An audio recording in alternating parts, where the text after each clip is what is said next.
Institutions have been loading the boat on SoFi stock, but there is a lot more room to go, and this could mean big moves for the stock. Currently, SoFi stock ownership is only 39.82% institutions, compared to Upstart, where institutions own 53.53%, and Square, where institutions own a whopping 74.23% of the company. What do Square and Upstart have in common? Oh yeah, that's right. They both have larger market caps than SoFi. Square currently has a market cap of 113.57 billion, which is roughly 10x from where SoFi is now. Meaning if you put 100,000 in SoFi right now and it got to the size that Square is now, that $100,000 investment would now be worth $1 million. This is where the institutions come in.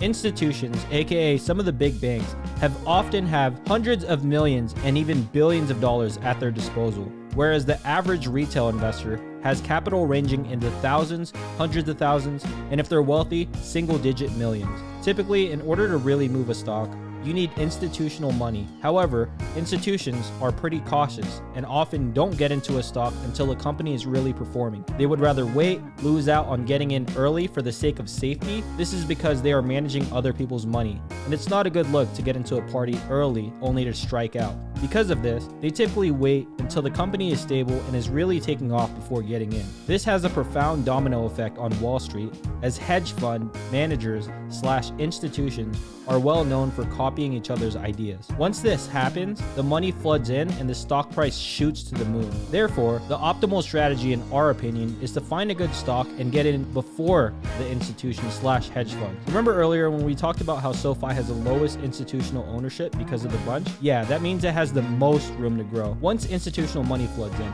Every day, more and more positive news comes out about SoFi. With this, more and more analysts are starting to cover the stock and issue buy ratings on SoFi. Currently, institutions are a little shaky about SoFi stock because of the Q2 2021 losses. If you watched our in-depth fundamental analysis on SoFi, where we cover those losses in depth, you would know that those losses were primarily caused by the deferred tax liability as a result of SoFi's acquisition of Galileo Financial Technologies and stock-based compensation, as well as expenses associated with SoFi going public, because it definitely is not free to do that. All this basically means it's a lot of big one-time transactions that, although may look bad on paper, once you understand them, they're actually pretty good for the company long term. Also, it shows that around 81% of you guys are not subscribed. So if you've got any value from this so far, be sure to like and subscribe for more weekly content. Institutions, which according to the Nasdaq's website are defined as firms or individuals that exercise investment discretion over the assets of others in excess of 100 million.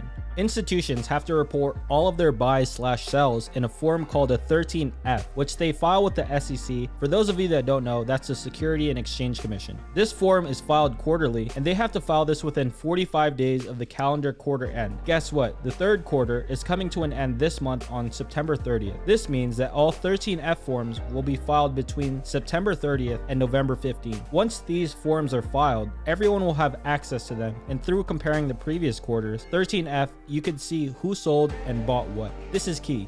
Institutions, hedge funds, and even retail investors will often view these reports to get ideas from each other on what to invest in. As we discussed earlier, Wall Street loves to copy, but no one ever wants to be first. This leaves retail investors with a great opportunity to get into good stocks before the big money gets in and rides the waves made by big money all the way to Jupiter. Please note that we are not financial advisors and this is not financial advice, so please always do your own due diligence. We here at Wealth Gambit are personally loading the boats on as many shares of SoFi stock as we can get our hands on. Will you be doing the same? Let us know in the comments down below. Anyways, that about wraps it up for today's video, guys. So don't forget to like and subscribe if you want to see more videos like this. And until next time, peace.